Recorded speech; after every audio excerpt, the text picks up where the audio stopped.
To have and to hold. It's a commitment they made decades ago. It takes the support of a wife and family to pull a person out of where they're at. For him to come home, I knew that he had to come home to a place that was safe. Till death do us part. If it wasn't for Tawny, I'd be dead, really. The love story of Matt and Tawny Browning is unconventional because at one point, death felt imminent. The first skinhead that I ever met, ever ran into, he tried to kill me. But even today, the threat isn't gone. This isn't your typical happy ending. I've had 9 hits on my life. The most recent one was about a year ago. This is why. In my time undercover, I helped put away 18 skinheads from Phoenix for murder or attempted murder. Matt worked in the gang and intel units with Mesa PD for years, but embedding himself in white supremacist groups in the 90s to take them down was a new level of undercover danger, even for him. And then I hooked up with the National Alliance. It all began with meeting 3 skinheads at Denny's. To them, he'd be known as Patrick. And from that first meeting I went to at the Denny's, everything went crazy. Matt had to convince these white supremacists he could be trusted, going to monthly meetings at this La Quinta hotel, guests and employees all unaware of the monsters among them. And what'd you find out? That I'm dealing with a bunch of murders, cons, felons, horrible people, doing hunting trips, from where the studio is. Hunting trips of humans? Yeah, all these different places that they would go, targeting specifically minorities and gays. See, National Alliance is straight up white power, for the white people, the government's out to get us. They could not find out his real identity, his life on the line at any moment. Infiltrating these violent hate groups meant immersing himself in their lifestyle. That's not easy to do, and it got to the point where one person couldn't watch him do that alone. Should I have been afraid? Yeah, probably. While a date night concert seemed perfectly normal to most, Tawny herself was becoming part of the undercover operation, the Brownings tag-teaming intel under the guise of concert-goers at the Marquee Theater in Tempe, attending shows where bands had Nazi followings.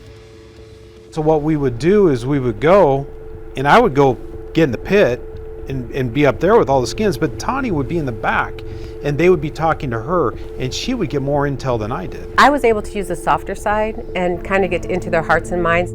Now, they were taking on some of the most infamous names in white supremacy, like J.T. Reddy. Batman and Joker. I'm Batman, and J.T. Reddy's Joker. I'm always trying to get the Joker, but the Joker keeps moving around. Joker keeps being protected by who knows who. Sir, a detective, so to speak.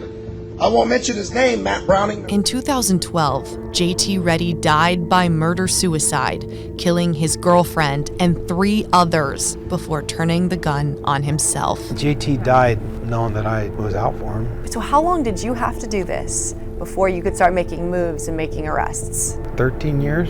To gain their trust? Yeah, just to keep gathering intel. But a murder in 2002 outside a Phoenix pool hall rocked Matt and Tawny and raised the stakes of their undercover mission. Cole Bailey Jr. murder up on Bell Road. That wasn't planned. Cole was a young 20-year-old white man with serious health problems. He happened to be outside the building when skinheads felt disrespected inside and walked out angry. Wrong place, wrong time. They beat him up. And as Cole's trying to crawl away, hands and knees crawl away through the parking lot, these skins are circling him and kicking him to death. Why him? I mean, he was white. Because he was there. I was supposed to be there at that pool hall when he was murdered, but it was our anniversary. There's a lot of guilt there. Because what if I had, just said, hey, just go ahead and go. There's a lot of guilt for you too. Yeah. Because he probably could have stopped that. I can't let crime be committed in my presence as an undercover if I'm there. Cole got murdered and it was on.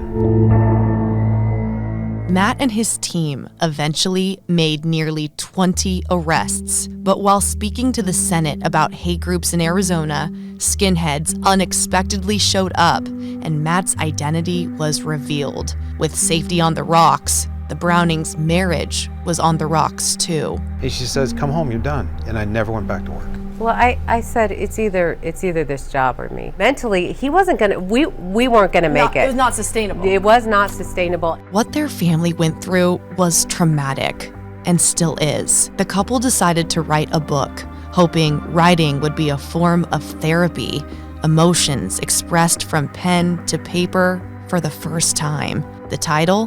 The Hate Next Door. We saw it at our own in our back porch, sometimes at the dinner table, in ways that we never expected it. And I want everyone's eyes to be open to that. Does white supremacy exist here right now? 100%. I think it's safe to say we're scared to death about what's going to happen. To you or to? No, because the story's out. We can't go back. We can't go to the bookstores and online and say, okay, we changed our mind and pull the book. It's a new chapter of their love story, as unique and unorthodox as it comes. The only reason why I'm alive is because of Tawny and the kids. For better or for worse, to love and to cherish, till death do us part.